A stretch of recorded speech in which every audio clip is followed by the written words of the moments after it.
Garaje de Bosniak, un podcast de Wembley Studios sobre liderazgo, innovación y tecnología. Presentado por Félix Velasco. Bienvenidos a un nuevo episodio del Garaje de Bosniak. Soy Félix Velasco, Chief Digital Officer de Wembley Studios. Y bueno, hoy quiero empezar, antes de nada, con un anuncio y un agradecimiento a todo el equipo de Ciento Volando, de Cabina 29, por supuesto que también a mis compañeros de Wembley, porque bueno, hay una efeméride que hemos conseguido ser número 1 en Apple Podcast, en la sección de tecnología y top 50 de todos los podcasts de España, que esto me parece impensable hace tan solo unos 5 meses que empezamos esta aventura. Bueno, yo creo que hay mucho cariño puesto, así que nada. Luego, aunque hoy sea San Valentín, 14 de febrero que grabamos, os abrís una cervecita, aunque sea para celebrar esto. Y bueno, gracias también a todos los que nos veis, a todos los que nos escucháis. Si os puedo pedir un favor, ya que estamos de celebración, escribidme por LinkedIn y dadnos feedback. Queremos saber qué os parece, cómo vamos, cómo podemos mejorar y hasta alcanzar nuevos retos. Y bueno, pues ya que estamos celebrando, pues hoy tenemos un capítulo con un invitado que yo creo que lo decía cuando inauguramos el podcast, que esto, el propio nombre, el Garaje de Bosniak, quería ser también un homenaje a los pioneros, porque obviamente ser pionero no es fácil. Ser pionero significa abrir caminos por los que nadie ha recorrido antes.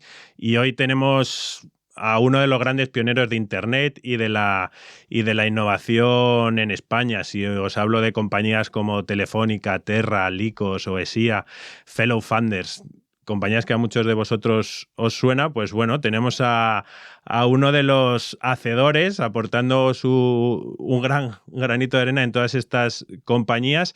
Y nada más, quiero darte la bienvenida. Gracias, Stéphane Messons, francés de cuna, español yo creo que ya un poco de corazón. Gracias. De corazón y también de madre. Por madre soy... Mi madre es española, sí, de Huesca. Sí, señor. Hay un refrán español que uno es de donde pace y no de donde nace. Eso es, o sea totalmente. Que franco-español, muy bien. Pues Stéphane, he hecho así una pincelada de tu carrera, pero siempre nos gusta empezar por el principio. ¿Cómo era ese niño francés que ha llegado a ser uno de los grandes pioneros, además fuera de su casa? ¿Cuál es esa trayectoria inicial de vida que te picaba a ti ya esto de la innovación? Hay que reconocer que muchas veces, como tú también has dicho, la cuna es donde también se va mamando las realidades, ¿no? Y es verdad que desde ya muy pequeño, pues los ordenadores, la tecnología han estado siempre muy presentes. Tengo un padre que, digamos, ha estado muy vinculado al mundo de la tecnología por su trabajo, que empezó en IBM, y esto pues se marca. Es cierto que yo no he hecho carrera técnica ni tecnológica, he ido más por la rama financiera, pero bueno, estas vocaciones muchas veces no se transforman exclusivamente en una carrera universitaria, sino que son una cuestión de caminos, ¿no? Y yo creo que ese es un aspecto importante, y yo creo que también lo que te hace ser un adepto a algo tiene que ver también con los viajes. Yo estuve en Estados Unidos muy jovencito y en aquel entonces ya estaba la explosión de la informática en todas partes. En las propias había clases, tuve suerte de tener clases de programación en BASIC en la escuela, y obviamente todo era Apple inicialmente. Se estaban lanzando ya primeros servicios llamados servicios online como CompuServe, American Online.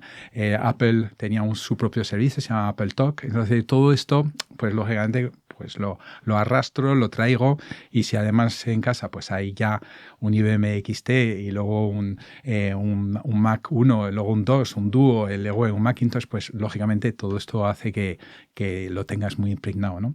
Y mi padre, habiendo sido también un emprendedor, pues por lógica, pues también pues ayudé, trabajé con él.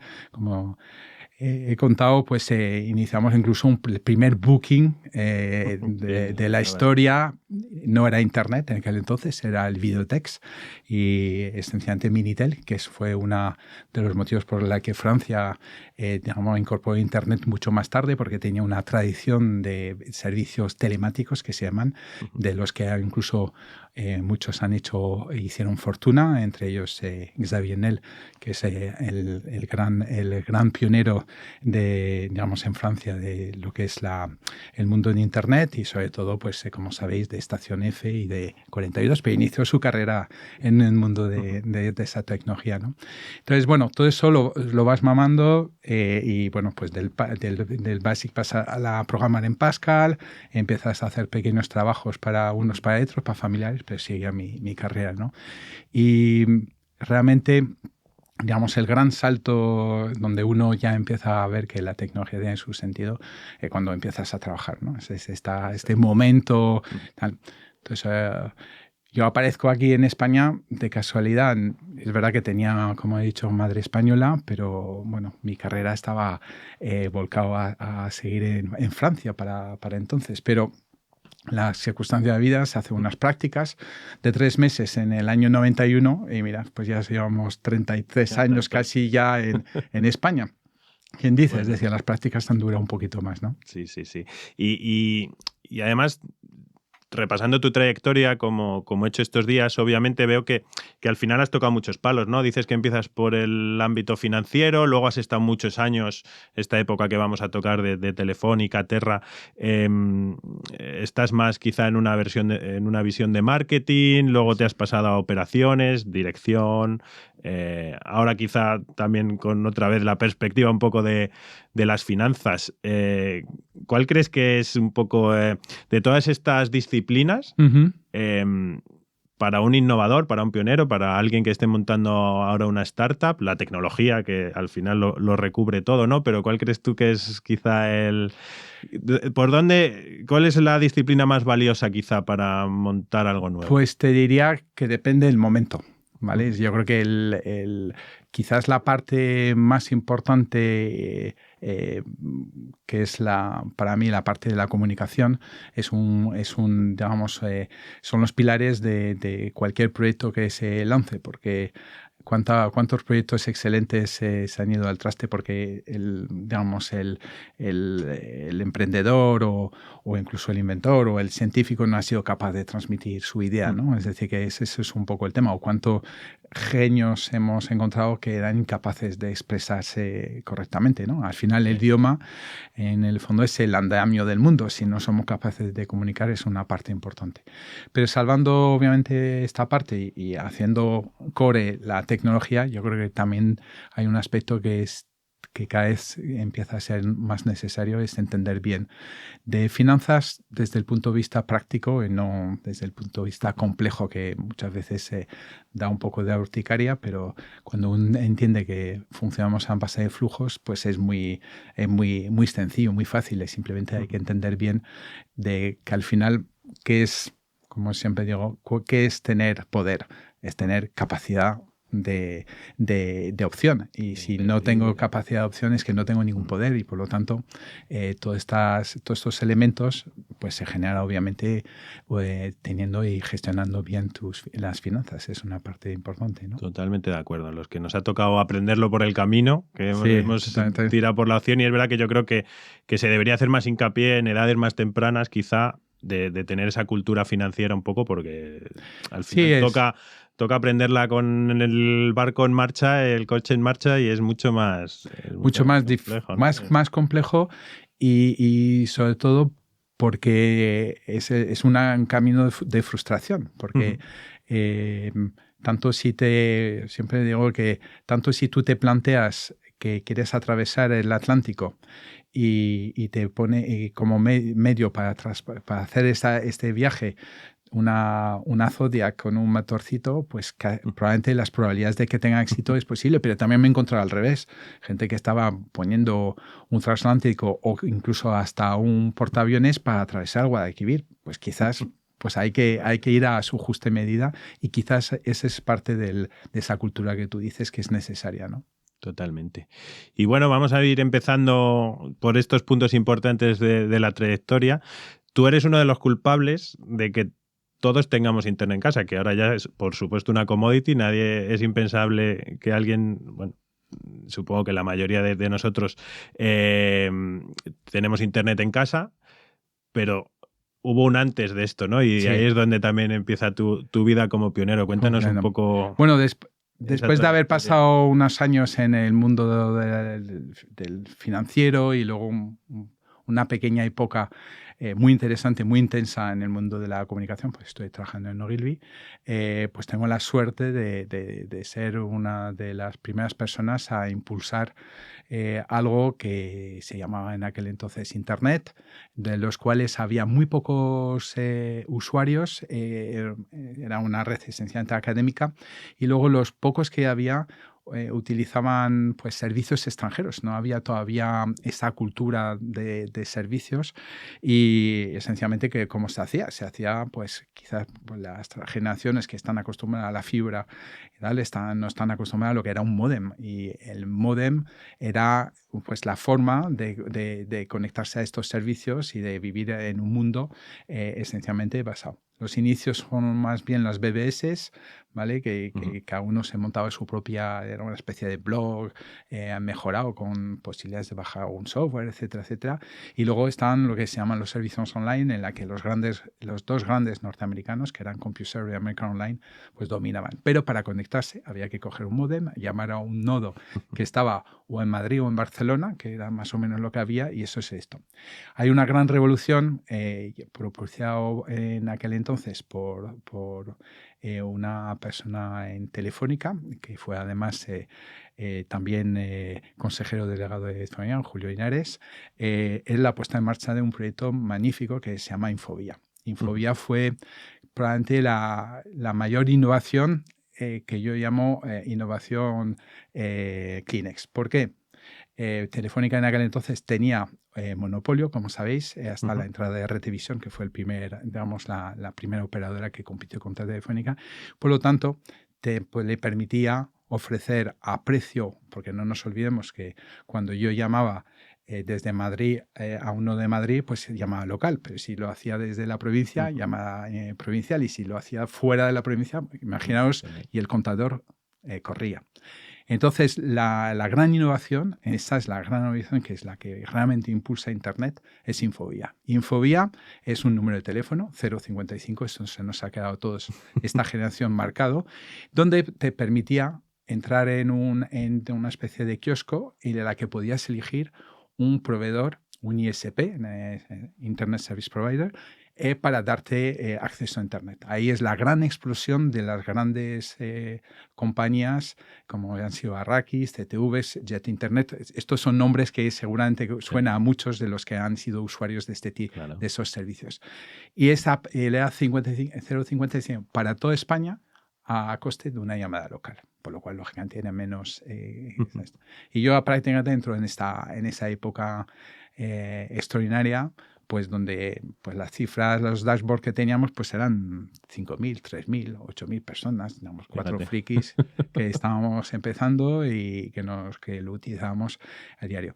Y el gran objetivo es que no se quedara en esos niveles, es decir, que había que implantar todo este tema. Entonces, después de haber pasado una temporada en un proveedor que se llamaba Teleline, que era parte del grupo Telefónica, que tenía que jugar el juego mientras había monopolio, el juego de ser totalmente neutral, pues era complicado, porque Telefónica estaba ofreciendo a un montón de gente hacer el negocio de dar acceso a Internet, y a su vez ganaba por el 0,55, pero también veía que había una oportunidad. Entonces, Teleline poco a poco cogió auge y ahora es muy importante porque para la época de Terra ha sido una de las piezas claves de la puesta en marcha del proyecto, ¿no? Y entonces en Teleline lo que hicimos realmente es intentar difundir. ¿Y qué hicimos? Pues sencillamente campañas de modem a precios, espectacularmente bajos para los tiempos. Empezamos por los modem de 14.400 voltios, luego 28.000, luego 33 y luego finalmente 56, que luego ya sabéis que después ya pasó RSI, ADSL y lo que conocemos hasta, ¿no? Pero esto fue la primera época. y recuerdo que teníamos la oficina en Velázquez y que cada vez que hacíamos una campaña, inicialmente era en nuestras oficinas, pues hacíamos montado unas colas de gente para comprar este famoso módem para acceder a Internet. Pero colas tremendas. Hacíamos pedidos y otra vez. Luego cuando empezamos a hacer, lógicamente, la oportunidad de tener distribuidores, pues se fue alcanzando números.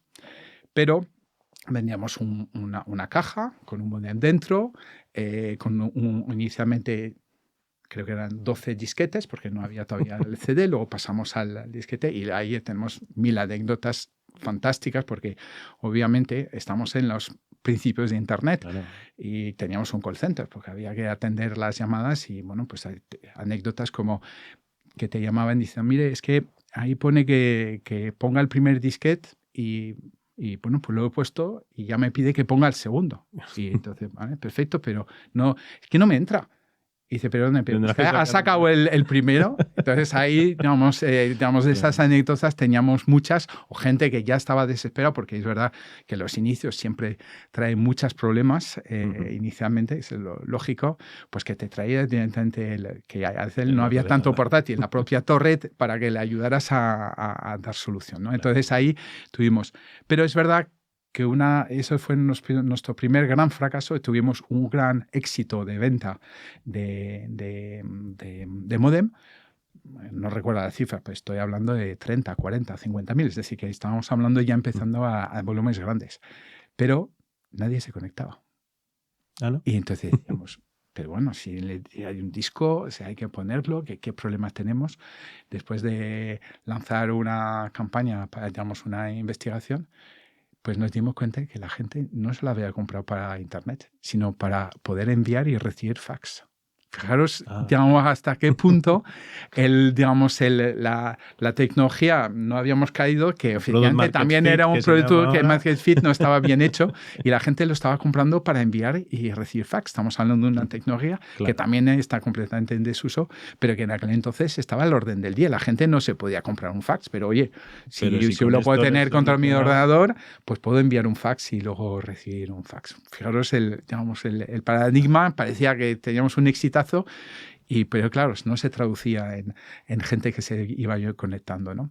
Entonces, bueno, ahí hay una transición, hay un cambio de presidente, entra Juan Villalonga y ahí hay un cambio radical de planteamiento, hay una entrada prácticamente para estas fechas, un poquito, creo que un año después, ya Retevisión arranca, por lo cual ya, por eso decía que Infobia era una tecnología Linux, porque desafortunadamente esta gran ventaja que era el 0.55, que supone poder conectarte a cualquier nodo a precio local, pues había que volver hacia atrás, porque era una ventaja, o si tú la estabas ofreciendo a tus clientes, las tenías que dársela también a tu competidor, que en ese caso, por lo cual pues se hizo el famoso Infobia Plus y se volvió hacia atrás haciendo un planteamiento totalmente radical. Y es verdad que en ese momento es cuando yo, digamos, ya estoy en Telefónica España y seguimos con la preocupación de que tenemos que irse creciendo en número de eso. Todos los meses era un crecimiento muy espectacular. Como te he dicho, estamos empezando y ya cuando empiezas a ver 30.000, 60.000, 100.000, ya empieza a ser números, pero comparado a lo que tenía Telefónica entonces de cliente, era una gota de agua, pues, y nada más representaba. De ahí que prácticamente el año 97-98 hicimos, creo, la mayor campaña que se hizo de divulgación de qué es eso de Internet. Y entonces hicimos más de 1,5 millones de kilómetros con camiones, camionetas, digamos, por toda el territorio español, y eso lo hicimos durante el verano, porque como estaban en las playas, la gente estaba más relajado y tal, y lo hicimos prácticamente desde mayo hasta septiembre. Tuvimos muchas anécdotas también, y eso fue un gran momento porque la gente lo iba a ver de primera mano, y si después, lógicamente, pues teníamos todo el programa para incentivarles a comprarse un ordenador, porque es uno de los problemas que había en aquel entonces, pues todo era pues intentar ser, y hacíamos un poco un paralelismo en el cómo en los años 20, cuando este año hace los 100 años Telefónica, pues en los años 20, del 24 hasta los años 30, Telefónica en aquel entonces hizo muchísimo esfuerzo para divulgar el uso del teléfono, cómo se utilizaba, cómo se hacían las llamadas. Pues eso era más o menos con la misma óptica, ¿no? Entonces era muy interesante porque pues era abrir un nuevo mercado, era realmente plantar el tema, ¿no? ¿Cuáles eran los casos de uso? O sea, ¿cuál era...? ¿Cómo le decíais a la gente? O sea, ¿para qué utilidad pues tenía teníamos, ese primer primero era un reto técnico y tecnológico, porque claro, pusimos a trabajar a los grandes equipos de Telefónica para llevar, porque nos teníamos que conectar con algo, y entonces nos tenían que poner RSI en muchas zonas donde no había. Entonces incluso tenemos anécdotas tirando cables de varios kilómetros para poder conectar el autobús y poder dar el servicio. Entonces ahí los usos que deseábamos un poco, se desarrollaron varias temáticas, desde la educación, desde las oportunidades que eso supondría para el comercio, lo que iba a ser la información, que era un aspecto importante de estos aspectos, y todo lo que nos habíamos imaginado, que estábamos viendo también, que estaba sucediendo pues, en otros países, especialmente Estados Unidos, que era un poco una referencia en aquel entonces, ¿no? Y obviamente el correo electrónico, que ya empezaba a ser una realidad en muchos, sobre todo en el ámbito empresarial, ¿no? Ese es yo he vivido dentro de los que son aspectos de comunicación en una empresa, el telex, lo he vivido porque es una realidad, pero luego he visto el fax y luego pues hemos ido incrementando y utilizando ya el correo electrónico, que ya es una cosa de todos los días, pero que inicialmente no existía como tal, ¿no? Es una realidad. Entonces todo esto formaba parte un poco de ese, y obviamente la parte lúdica, los juegos, muchas cosas que tenían que debían despertar el interés de las familias, de los padres y de los niños en ese ámbito, ¿no? Pero es verdad que en aquel entonces las cosas ya van muy rápido, es decir, que estamos hablando de 2-3 años y esto era como se aceleraba a un ritmo tremendo. Estamos hablando del 97, 98, ya estamos hablando de empresas que ya estaban empezando a cotizar en Nasdaq, como es el caso, porque Nasdaq esencialmente un mercado en el que estaban las tecnológicas de toda la vida, ¿no? Incluso Apple había arrancado en los años 80, etcétera, etcétera, pero ya empezaban a entrar justo estas compañías como American Online, Lycos y otras muchas más compañías que nacieron al calor de ese momento, ¿no? Los Yahoo, los Altavista, que es un poco el precursor, entonces Google ya vino mucho más tarde, pero eso fue, digamos, un momento en el que estaban. Entonces, la preocupación, yo creo que por parte en aquel entonces presidente de Telefónica, y en ese caso también de Julio Henares, que estaba en la sombra, pero que hacía gran parte de ese trabajo, porque había otra pelea que seguramente muchos no os acordaréis, pero eran las plataformas de televisión con el satélite, Vía Digital, Canal Plus, todo esto también era, estamos en ese momento de división entre el mundo del media, el mundo de Internet, todo se estaba un poco acelerando y obviamente años antes había empezado el mundo de la telefonía móvil, por lo cual todo esto era un poco, no se veía todavía decir el famoso triple play o el cuádruple play, pero empezaba a ser una realidad, ¿no? Y entonces yo creo que en ese momento el grupo nos plantea a una serie de personas claves de una reflexión con una consultora muy conocida, que es McKinsey, en reflexionarse en qué son las mejores prácticas que está habiendo, y de ahí salió al final, pues en el año, eso fue todo un verano del 98, me tocó ahí en la Academia Miguel Ángel, que es donde tenía las oficinas McKinsey, pues reuniones y muchas reuniones alrededor de ese tema, ¿no? Y al final salieron dos grandes proyectos, una cosa, un barbarismo que se llamaba Telefónica Servicios de Contenido en la Red, ¿vale? Y otro, Telefónica Data. fue un poco los inicios viendo exactamente pues, que las distintas compañías digamos, latinoamericanas que tenía Telefónica, la propia Telefónica España aquí, pues tenían pequeñas filiales que habían iniciado pues, actividades y tenía más sentido agruparlo bajo un único paraguas, que es cuando prácticamente en el año 98, a finales del 98, se toma la decisión de poner en marcha ese proyecto con la idea de incluso de poner su salida a bolsa en el año 99, lo antes posible, para entendernos.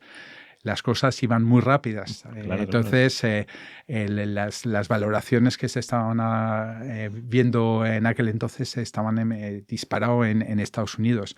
Alguna pequeña salida había habido en Europa, pero no, digamos, realmente nuestro espejo era Estados Unidos, y ahí nos veíamos que había que darse prisa para tomar esta posición. Por lo cual el gran planteamiento ahí es vamos a trabajar, ser digamos, el servicio online de lengua hispana, digamos, y era un poco posicionarse frente a los grandes que sabríamos que en algún momento iban a empezar a aparecer, como fue el caso de CompuSoft, que se fue a UK, American Online, que empezó en Francia. Es decir, entonces, bueno, pues la posición de Telefónica era que en ese territorio, tanto el de España como en Latinoamérica, pues tuviera una posición importante. Entonces se toma un poco esta apuesta de Telefónica para las empresas, digamos, esa empresa que sería Terra, pues para el mundo residencial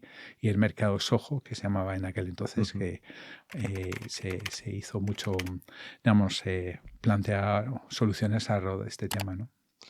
Y todo esto, este nacimiento, ahora nos cuentas de cómo es el nacimiento de Terra, que ya nos lo has contado, cómo es poner todo esto en marcha, ¿lo haces jovencísimo? Bueno, sí, digamos, de hecho, ya en Telefónica España fui uno de los gentes más jóvenes de la historia de Telefónica, ¿vale? Es decir, que yo accedo a ser gerente, que era una posición importante, con un equipo importante para el apoyo de Infovía Internet en mercado residencial, ya con 24 o 25 años. Digamos, una posición, y luego, lógicamente, pues la edad no perdona y vas creciendo Obviamente. Y vas cogiendo, lógicamente, pues el esto.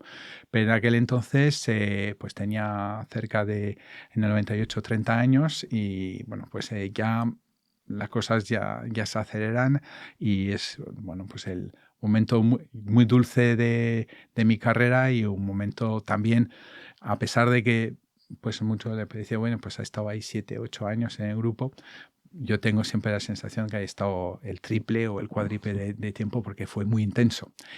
Es verdad que fui muy privilegiado, porque prácticamente en Telefónica solamente me dediqué al mundo de Internet. Es decir, que tengo otros compañeros, conocidos y amigos que han pasado por distintas áreas, etcétera, etcétera.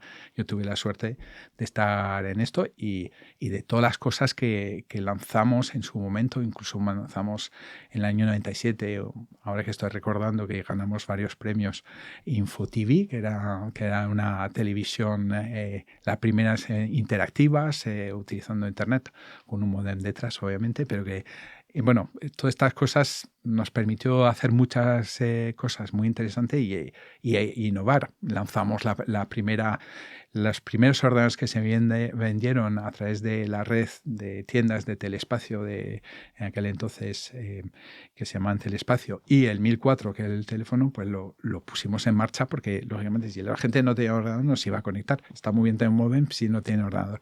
Por lo cual las primeras que hicimos con Packard Bell, que no era Hewlett Packard, Packard Bell, que son una marca que ya no existe, pero hicimos varias campañas enormes y vendimos muchísimos ordenadores que obviamente iban empaquetados, el acceso a Internet, etcétera. ¿Y cómo se vive montar algo tan rápido, tan startup, dentro de una corporación pues mucho más, claro, tradicional, grande? de ese transatlántico y vosotros... Yo creo que aquí fue la apuesta, obviamente, como todo en estas organizaciones, la apuesta en aquel entonces el presidente de Telefónica, ¿no? Ese está claro. Pero también de una serie de personas, he citado a Julio Linares, pero hay muchas otras personas que han hecho posibles. Estoy pensando en Juan Perea, que también, digamos, ha sido el artífice realmente, porque al final también tiene que haber líder que tiran del carro. Hubo muchas personas que tuvieron, digamos, su grano, porque luego después estuvo Abel Linares, hubo muchas otras personas que realmente hicieron posible, porque bueno, pues uno puede tener la brillante idea, pero si no tiene el equipo detrás, ya lo sabemos, también en el mundo del emprendimiento pasa también en las grandes corporaciones.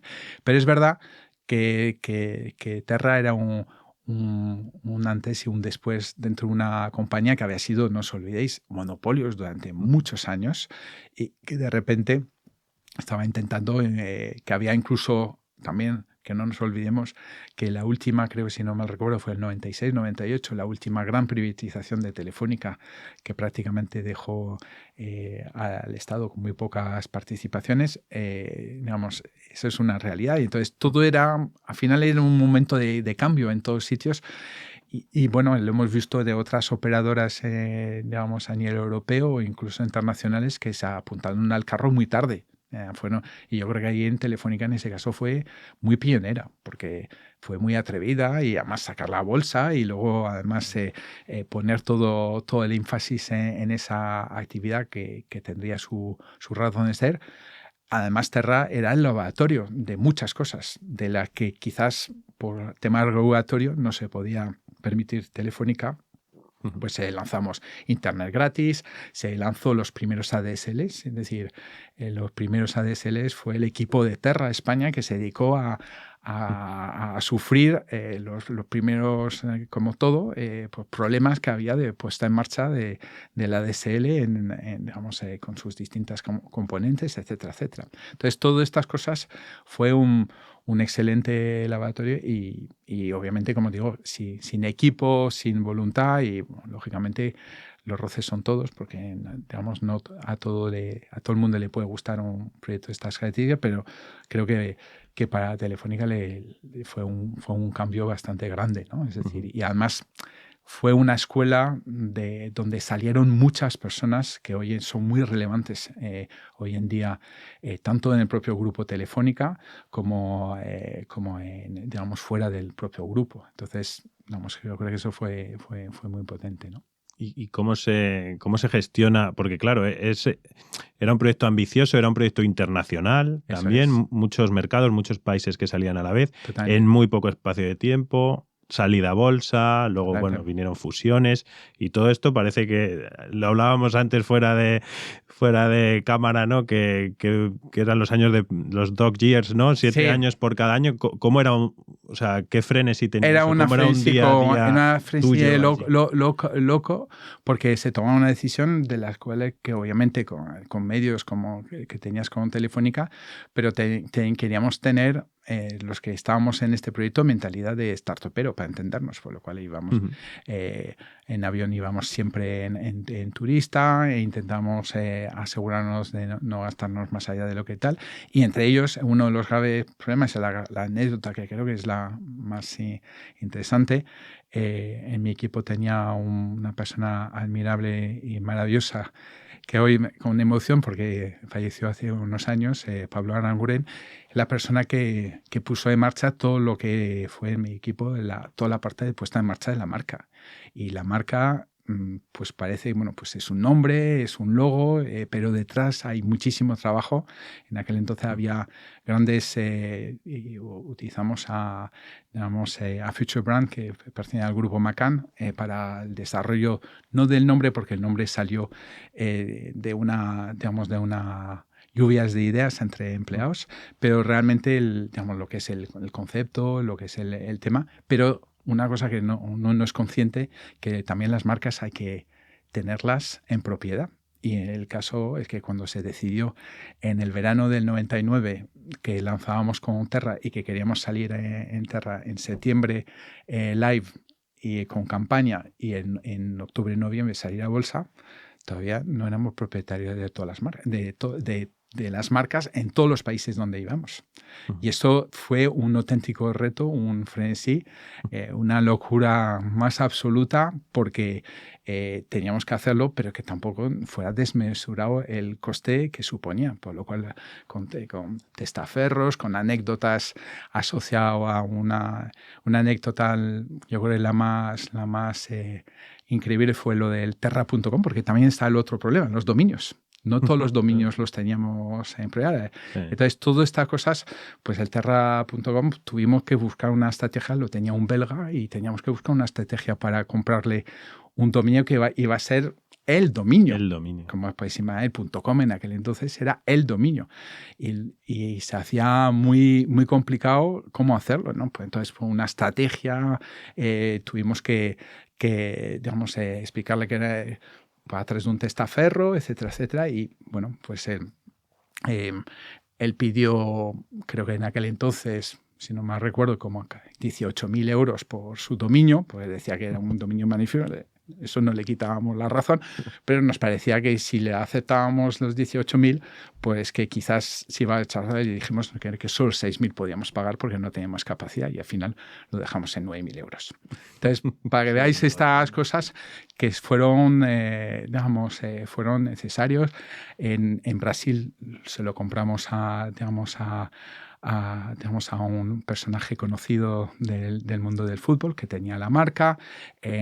Tuvimos que hacer muchísimo trabajo en muy pocas semanas. Ese era un reto. Y ahí hay que reconocer que ahí está el equipo, Pablo, que fue el precursor, y luego también pues que teníamos un magnífico colaborador que era Hungría Patentes y Marcas, que eran personas que llevaban años y que gestionaron de chapo ese gran reto que era la marca, ¿no? Es un poco. Y en paralelo, pues teníamos que preparar las campañas, preparar los sites, hacer el cambio, porque al final, tened en cuenta que no íbamos a lanzar solo en España, íbamos a lanzar en donde estaba Telefónica. En algún caso, tenía compañeros que se estaban dedicando a la adquisición de compañías en los territorios donde Telefónica no tenía una marca, como es el caso de Brasil. Compramos a un grupo editorial importante, ZAS, que era el referente de Brasil, que era un portal, porque ahora estábamos en la época de los portales, el acceso era importante, pero ya estábamos en el mundo del portal. Y luego, pues en México tuvimos que comprar también, en Centroamérica. Entonces, teníamos gente dedicada a hacer adquisiciones, otros dedicados a la parte de comunicación, otros a la parte de las problemáticas básicas de dominios y marcas, etcétera, etcétera. Entonces, todas estas cosas era una frenesí, sin hablar obviamente de todos los compañeros que estaban preparando lo que es la salida a bolsa.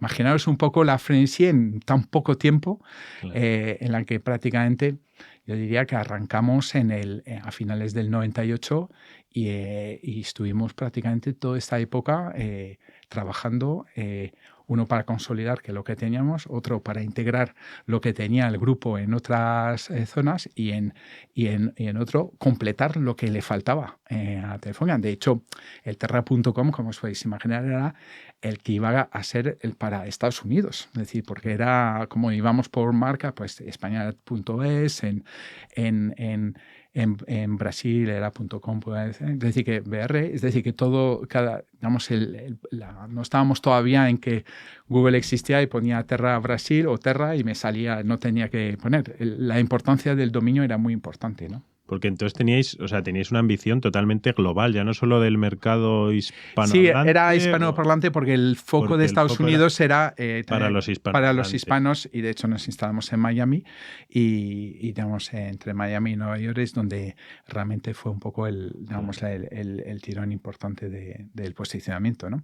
Y luego no nos olvidemos que eso tenía que ser un negocio también. Claro. Entonces también teníamos a un grupo de personas, en aquel entonces un un gran profesional, que también Raúl de la Cruz, que impulsó toda la parte de comercialización de todo este espacio. Y de repente, entonces eran gente que venía además de una agencia muy conocida, DoubleClick, que había estado en Páginas Amarillas. Fue un poco el equipo que vino realmente a impulsar, donde estuvo también Antonio Botas. Es decir, toda esta gente realmente pues vinieron con sus conocimientos de comercialización, otros, entonces al final pues un poco como un patchwork, vamos juntando las piezas para que finalmente pudiéramos desarrollar pues lo que fue el proyecto con su salida en el mes de noviembre del año 99 con lógicamente una valoración en los primeros días de cerca de 3.750 millones de euros. Es decir, estamos hablando de una cosa que ya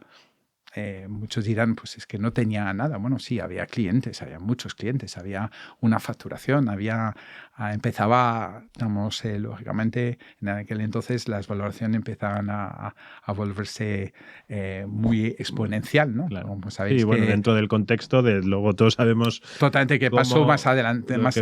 Pero es verdad que en aquel entonces estábamos hablando, pues lógicamente, pues de hablar digamos, con valoraciones que se estaban haciendo. De hecho, Terra en su máximo llegó a valer 47.000 millones de euros. Fijaros lo que es, porque en pesetas ya iba a ser tremendo, pero ya en euros ya era tremendo, ¿no?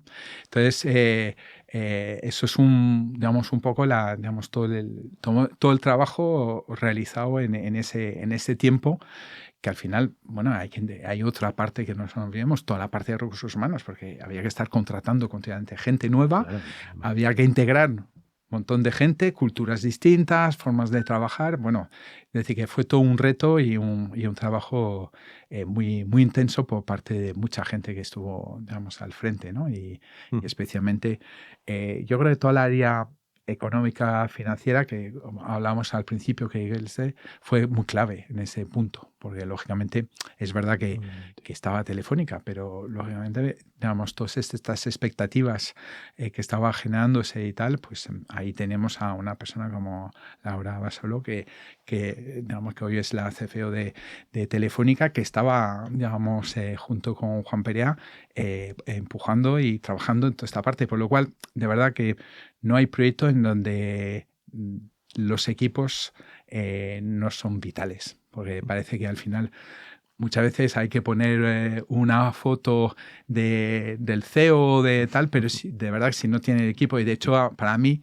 la foto más bonita de Terra es la foto que tuvimos en el lanzamiento en la Bolsa de Madrid, y la otra, una foto que hicimos, estábamos en aquel entonces en Pozuelo, ahí en Ática, pues una foto donde aparecíamos todo el equipo, estaba Juan Pereo, pero estaba todo el equipo, es decir, todos los que habíamos hecho posible, digamos, está puesta en marcha, ¿no? Eso es importante. Luego incluso llegáis, absorbéis o os fusionáis con Lycos, no sé, ahí Bueno, ahí fue una adquisición. Fue una adquisición conjuntamente con aquel entonces un gran partner que habíamos trabajado, que era Bertelsmann, que sabéis que es un gran grupo editorial alemán.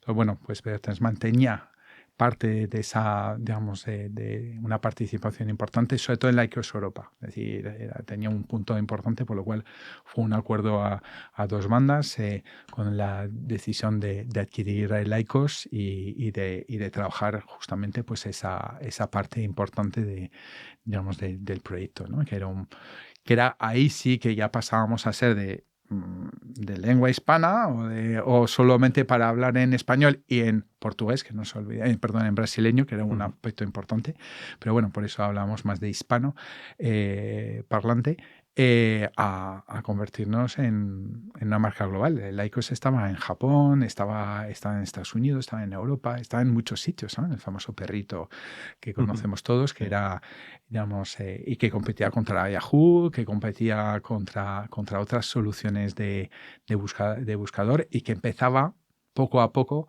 a desarrollar otras estrategias que luego vimos que Google hizo más tarde, ofreciendo otros tipos de servicios como el correo electrónico, como no solamente motor de búsqueda, sino muchas otras cosas, ¿no? Y este frenesí, esta locura de crecimiento, evoluciona. Entiendo que llega a un punto también que incluso se estabiliza. Luego, obviamente, como todas las cosas en esta vida acaban, pero ¿qué aprendizajes te llevas de toda esa etapa que seguro que no habrás vuelto a vivir No, nunca más a estos? yo no fue una época muy bonita, como decías, parecía que todos estos años parecían eternos en el sentido de la intensidad que teníamos. Yo creo que todos lo vivimos así intensamente, especialmente los que han estado desde el año 99 y más adelante, porque luego siguió un poco esta frenesí. Yo salí un poco más en el 2001. Yo creo que hay otro aspecto que quizás antes de contestar a tu pregunta, se habla mucho de lo que es el corporate venture o todo lo que tiene que ver con la creación de nuevos negocios e innovación y tal. Y Terra fue un corporate venture a su forma, ¿no? Un venture builder, ¿no? Y que por su situación privilegiada se acercaron muchas compañías alrededor de Terra, y ahí explotamos justamente estas oportunidades, ¿no? De ahí salieron grandes proyectos que hoy existen y siguen vivos, y otros que luego no fueron el momento y que hoy son conocidos. Por coger un ejemplo, con Amadeus se creó Rumbo, y Rumbo sigue siendo una marca conocida, que además, para aquellos que tienen curiosidad, si miran cuál es ¿cómo se llama? La razón social de Rumbo, verán que tiene Rumbo es las iniciales de cada uno de estos, porque en aquel entonces tener Rumbo.es requería que tu sociedad se llamara tu razón social fue de estas cosas que el organismo que atribuía a los .es era la exigencia, ¿no? Rumbo fue uno, el banco Inversis fue otro, gran iniciativa que también sigue, hoy vivo. Y yo tengo, la persona que había estado también muy vinculado, otro gran profesional, que es Nico Muñoz. Pues yo siempre le digo, Nico, estuviste a punto de montar Globo, porque con Telepizza montamos A Tu Hora, que se parecía mucho a Globo, pero luego pues nos supimos pivotar, nos supimos plantear el sistema, pero realmente se montó un Globo en aquel entonces, ¿no? Entonces, todo esto es el artífice al final probablemente de muchos otros proyectos que luego nacieron prácticamente al calor de todo este movimiento que hubo desde los años iniciales de 2000 hasta hoy en día, ¿no? Es decir, que ha habido muchas generaciones y muchos otros emprendedores, pero eso fue... parecía que era, que era posible, ¿no? Que en España se podía emprender, se podía lanzar, y luego ya fueron emprendimientos más personales, no tan vinculados a corporaciones, etcétera, etcétera, ¿no? Y ahora, haciendo un fast forward Sí. de tu carrera, bueno, has montado también consultoras, que es un tema, hoy yo creo que ya no nos va a dar tiempo, pero es un tema para que vengas otro día y nos lo cuentes. Pero bueno, ahora también estás en un rol de inversor, de valorar empresas, de valorar startups. ¿Qué similitudes le ves o qué diferencias le ves al emprendedor de 2024 con el emprendedor de Internet de los 90? Bueno, yo creo que el emprendedor de los 90, porque lo ha habido y ha habido gente y probablemente muchos son muy jóvenes, pero hay una persona que quiero mucho, se llama Jesús Alonso, que creó PC Fútbol, que creó restaurantes.com, que fue lo que se llama un emprendedor en serie, ¿no? Y además con éxitos importantes. Yo creo que en aquel entonces había que ser muy atrevido, no había todo lo que hoy en día. Quizás ahora las nuevas generaciones están mucho más preparadas. De hecho, las propias escuelas de negocio, las universidades tienen grados, es decir, ya se están creando incluso personas que han estado vinculadas incluso al proyecto de Terra, y luego incluso al que, como sabéis, en aquella época fue una parte del equipo muy inicial de Terra, lanzoya.com, y Miguel Ángeles fue uno de ellos, bueno, pues han creado se llama Startup Institute. Entonces yo creo que todo esto se ve que cada vez estamos en la tendencia de que la gente esté más preparada y más concienciada de las oportunidades, ¿no? Y he dado clase a lo largo de mi vida desde los años 90 hasta ahora y bueno, pues sí es verdad que vemos que cada vez más cuando preguntamos cuántas personas quieren ser emprendedores hay muchas más manos que quizás en los años 90, en la que la vocación era buscar una plaza de funcionario,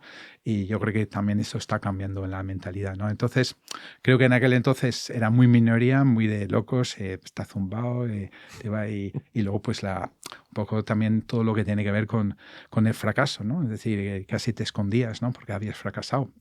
Yo creo que ahora pues ha cambiado un poco las cosas. Yo creo que somos mucho más conscientes también de los riesgos que asumes emprendiendo, ¿no? Y yo creo que ahora, y lo vemos, hay un movimiento muy importante en Estados Unidos que ha desarrollado una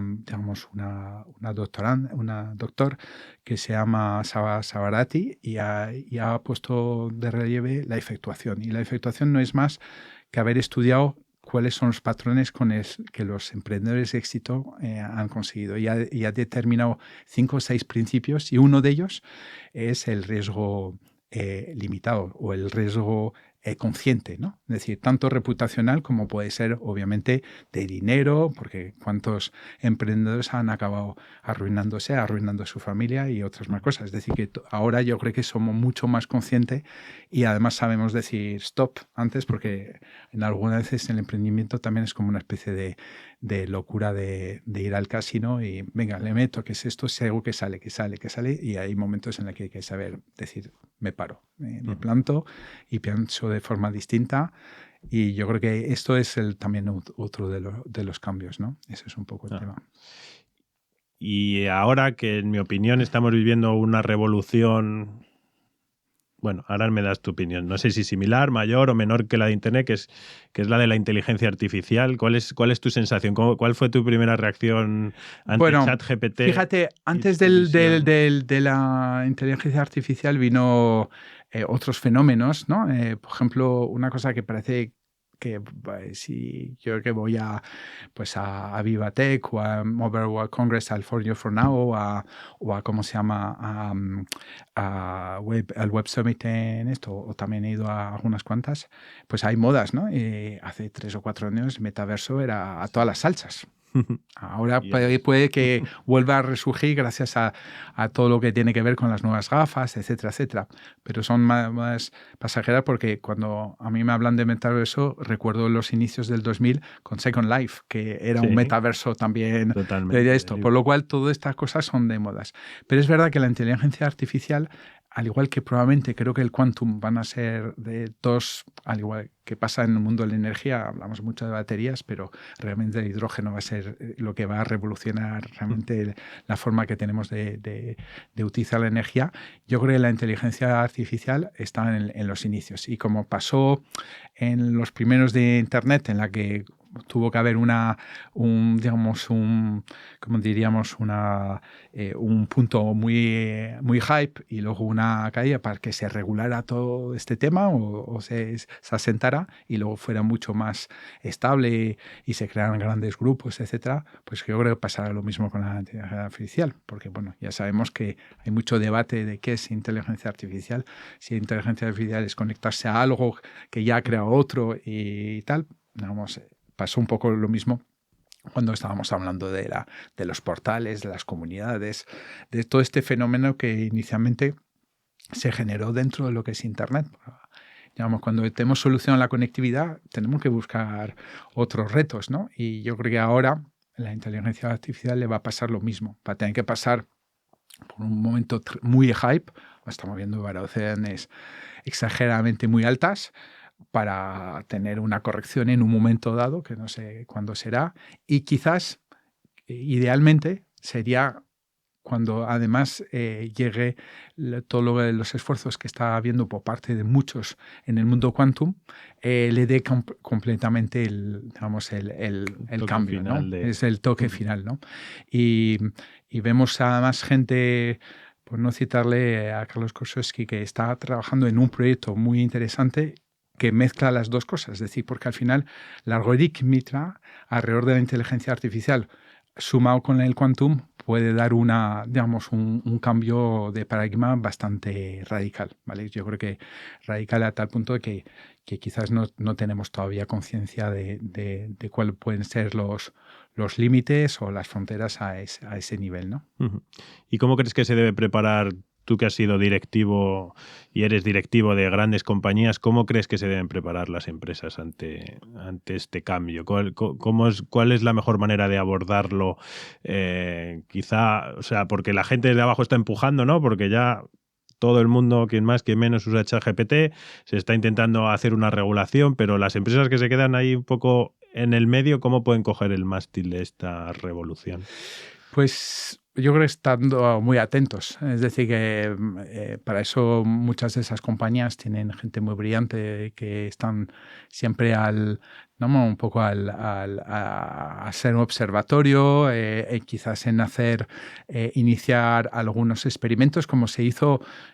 Bueno, pues se nos ha olvidado y que hay como yo digo, una revolución silenciosa, que es el mundo blockchain y el Web3, que también está trabajando, que quizás porque no hay excepto gente que está muy metida o gente muy tecnóloga, es un tema, pero es muy silenciosa y poco a poco con todos los best practice y los distintos POC que se están haciendo, etcétera, etcétera, y la colaboración en general de las startups, que ahí es donde creo que donde está la gran oportunidad por parte de las compañías de poder probar un poco de todo, es el poder colaborar con muchas startups que aportan cosas donde esté justamente pues la inteligencia artificial, pero otros aspectos, porque tengo inteligencia artificial asociado, como os he dicho, al quantum, a la algorítmica y a todo lo que tiene que ver con el mundo, el mundo blockchain, pues creo que tiene todo el futuro ahí, ¿no? Uh-huh. Esto me está sabiendo a poco, pero llevamos ya casi una hora. Bueno, te invito a que vuelvas. Pues encantado. Tenemos que hablar de muchas otras cosas porque, digamos, a mí es un tema que me apasiona y lo vivo de verdad. Me encanta ver muchos proyectos, me encanta ver gente con ilusión, con proyectos interesantes, con ganas de transformar, porque yo creo que es al final transformación y hay aspectos filosóficos, metafísicos o muchas otras, pero que realmente la transformación está en el ADN del humano. Entonces, bueno, pues hacerlo de forma inteligente. Y bueno, pues como tú dices, hay muchos otros momentos para hablar, porque habría que hablar de sostenibilidad, de hablar de cambio de paradigma y, por ejemplo, entre otras cosas, simplemente para hacer la cuña publicitaria, es el tema de 42, como sabéis que es un proyecto disruptivo que ya hablaremos un día. Porque... yo creo que eso es el cambio de paradigma de nuevo en el centro Telefónica, la que realmente está apostando fuerte por un cambio en la forma de aprender, ¿no? Y fíjate que prácticamente yo diría que todos los sectores de actividad, incluso el arte metido, la agricultura, que hablamos mucho últimamente, está teniendo mucha, digamos, la tecnología está muy presente e incluso la revolución de sus propios procesos se han asociado a la tecnología. La educación, quizás todavía seguimos con un profe, con una pizarra que ahora es electrónica, antes era una tiza y tal, y ahí pues quizás haya que, digamos, hacer un gran proceso de innovación, ¿no? Y yo creo que incluso las propias escuelas lo están reflexionando, las universidades, las comunidades pedagógicas, etcétera, etcétera. Y tenemos que buscar nuevas fórmulas. No es que todo sea bueno para todos, pero quizás sea un buen aporte. Entonces, 42, que hoy en España tiene 4 campus, en Madrid, en Urduliz que está lo de Bilbao, y en Málaga y Barcelona, pues es una gran oportunidad y un gran cambio, ¿no? En ese Porque momento. realmente el proyecto, bueno, entendiéndolo dentro del contexto también, que claro, los que nos dedicamos a la tecnología estamos viendo la falta de talento, Uh-huh. que es un problema grande porque no se puede ir muchas veces tan rápido como a uno le gustaría porque falta talento, y también esa labor educativa, social, hablábamos de que teníamos que tener más formación financiera, Uh-huh. pero indudablemente también la gente tiene que tener más formación tecnológica. Entonces, Sí. ¿cuál es el papel de 42 en ese esto? caso, la disrupción en ese modelo es que no se requiere tener estudios previos, y lo único que es requisito es tener 18 años, pasar las pruebas online y pasar unas pruebas que algunos pueden considerar difíciles, de 26 días tirándose a lo que llamamos la piscina. Es decir, tirarse a la piscina durante 26 días con otros. En ese momento en Madrid hay cerca de 330 personas que se están probando a la metodología para ver si les gusta, pero no requiere tener conocimientos previos de informática, ni ser un Einstein, ni tener, digamos, realmente tiene una vocación abierta. Y es un proyecto que lleva más de 10 años en Francia, 5 años aquí en España, y estamos viendo cada vez que además lo que yo llamo escala social permite a personas que quizá hayan estado, y tenemos un porcentaje alto de personas que habían sido excluidos del sistema tradicional de aprendizaje, y que esta metodología pues les resulta mucho más acogedora, les permite, lógicamente, y es, digamos, los testimonios de hablar con personas que han visto, gracias a 42, su vida profesional cambiar y sus expectativas. ¿No? Tenemos estudiantes que son riders por ganarse su dinero y que intentan también, digamos, salir adelante aprendiendo a programar.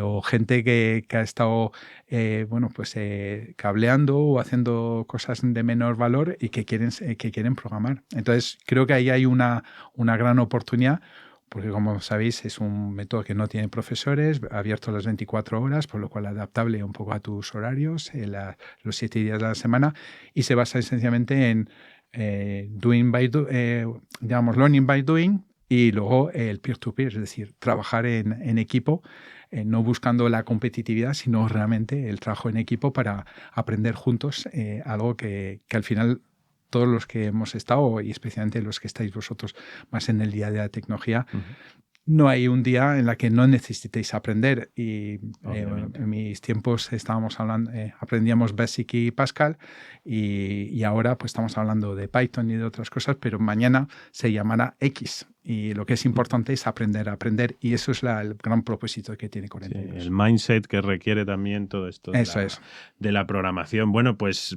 no sé dónde podemos... ¿Es 42 Academy? Bueno, es 42madrid.com, 42urduliz.com, Barcelona, y si no, por Fundación Telefónica, ahí está el programa de 42, se pueden enterar, y ahí hay, digamos, toda la información, digamos, muy exhaustiva sobre el proyecto. Genial. Siempre acabamos con unas preguntas express que pedimos que seáis súper concisos a la hora de responderlas. Si quieres te las lanzo, así que vamos allá. Si pudieras viajar en el tiempo, ¿irías al pasado o irías al futuro? Pues yo haría al pasado, porque yo creo que hay aprendizajes interesantes que da el pasado, ¿no? Recomiéndanos a un invitado que creas que puede aportarnos en el garaje. Yo, definitivamente, Carlos Kusowski, que es el que te comenté. Creo que es una persona entrañable, muy interesante, que trabajó conmigo en OESIA, que ha estado trabajando en BBVA, fue el responsable de innovación y tiene muchas cosas, y ahora todos los proyectos de Web3, además él forma parte de varias comisiones europeas, y yo creo que es una persona para conocer. Pues nada, invitadísimo. Espero que nos facilites sí, por supuesto. el alcance. Recomiéndanos un libro, un podcast o una película, no sé, alguna pieza de contenido que te haya marcado especialmente en tu Bueno, carrera a mí también. me gustan mucho las historias de estos genios que han aportado su pequeño grano de arena. Quizás hay una película muy interesante que salió recientemente en Netflix sobre los famosos creadores de Google Earth, que fueron, y creo que esta película, que no fueron, como sabéis, tuvieron que ir a pleitear y perdieron, obviamente, por la potencia que tiene, pero me parece que es una historia justamente de qué va el emprendimiento, la ilusión, la puesta en marcha y, lógicamente, la frustración de pensar, bueno, pues que has sido por delante ¿sabes? Con todas las de la ley, de abrirte, de ser open mind, y luego pues que tu proyecto pues se encuentre en la situación que se encuentra, ¿no? Ese es el tema. Me la ha recomendado hace poco Rubén, que nos ha presentado, así que desde aquí también mandarle un saludo y agradecerle que nos haya puesto en contacto y aparte de recomendar buenas series, también me recomienda pues buenísimos invitados, así que aprovecho y le lanzo otro agradecimiento a él. ¿Qué le recomendarías a una persona que empieza ahora su carrera profesional o su carrera universitaria o lo que sea? Bueno, esas que están en ese punto en la vida de ir enfocándose y tomándose decisiones, ¿qué consejo les darías? Bueno, yo creo que dedicar tiempo a prepararse. Yo creo que es un aspecto. Se ven muchas personas tirando un poco a la universidad no vale para nada, los estudios no valen.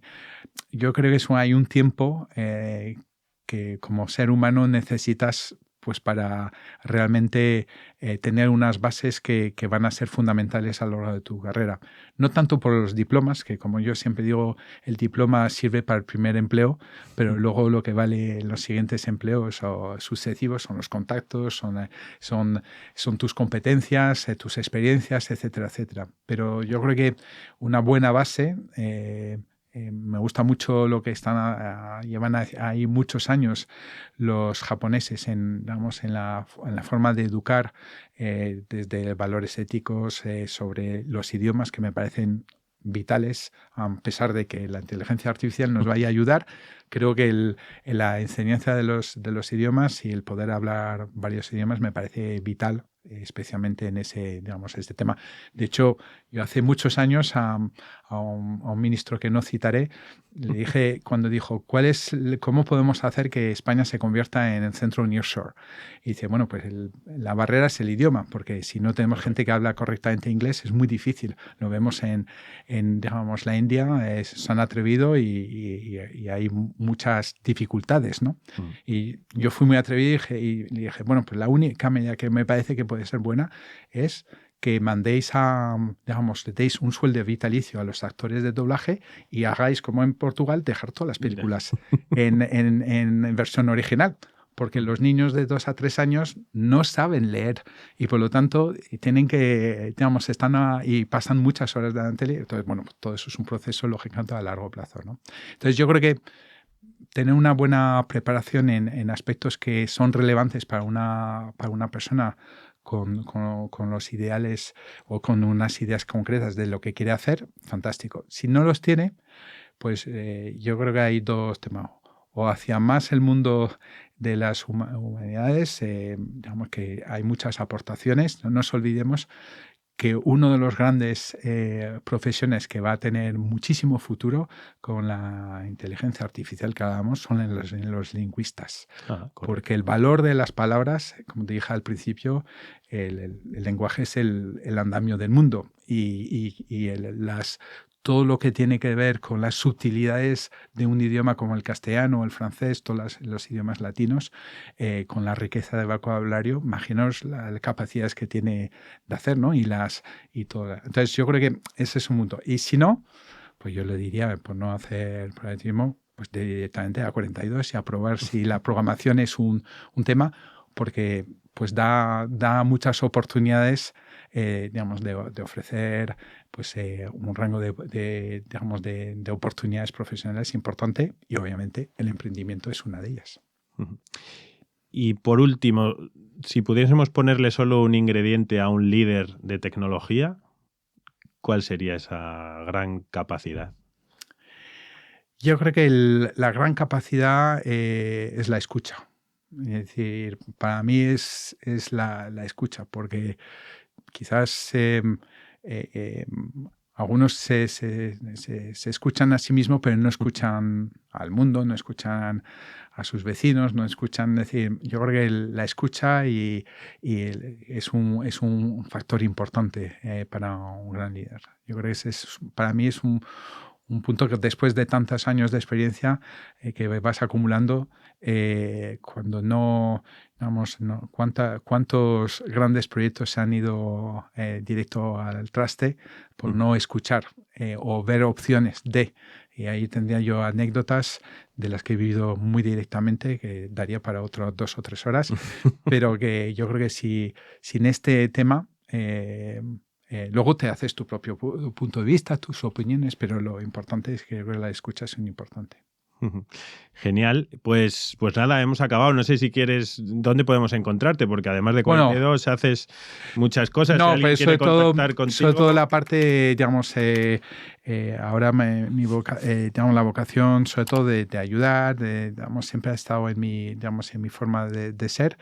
Por lo cual, directamente por LinkedIn estoy, digamos, activo también en aportar, digamos, mi pequeño grano con conocimiento o dar visibilidad a gente que está haciendo cosas interesantes. Y bueno, pues yo encantado de poder establecer contacto con cualquiera que tuviera interés en hablar conmigo. Doy fe que desde que, vamos, esto ha sido express, ha sido todo facilidades, desde que Raúl nos puso en contacto, vamos, todo nos lo has puesto fácil, así que también te agradezco tu cercanía, que aunque no nos conocíamos previamente, y esto yo creo que es el capítulo más largo y aún así a mí me ha sabido a poco, así que te invito a que vuelvas otra temporada y sigamos indagando en todas esas aventuras de tu trayectoria. Muy bien. Así que, Estefan, muchísimas gracias y hasta pronto. Lo mismo digo. Muchas gracias, Félix. Y nada, hasta aquí este capítulo. Muchas gracias por habernos escuchado hasta el final. Ya sabéis que en Wembley Studios podemos ayudaros con el desarrollo de software, desarrollo en inteligencia artificial, desarrollo de apps o cualquier otro reto tecnológico que tengáis. Así que nada, wembleystudios.com o en elgaragedebozniak.com podéis encontrarnos. Muchas gracias y hasta la próxima.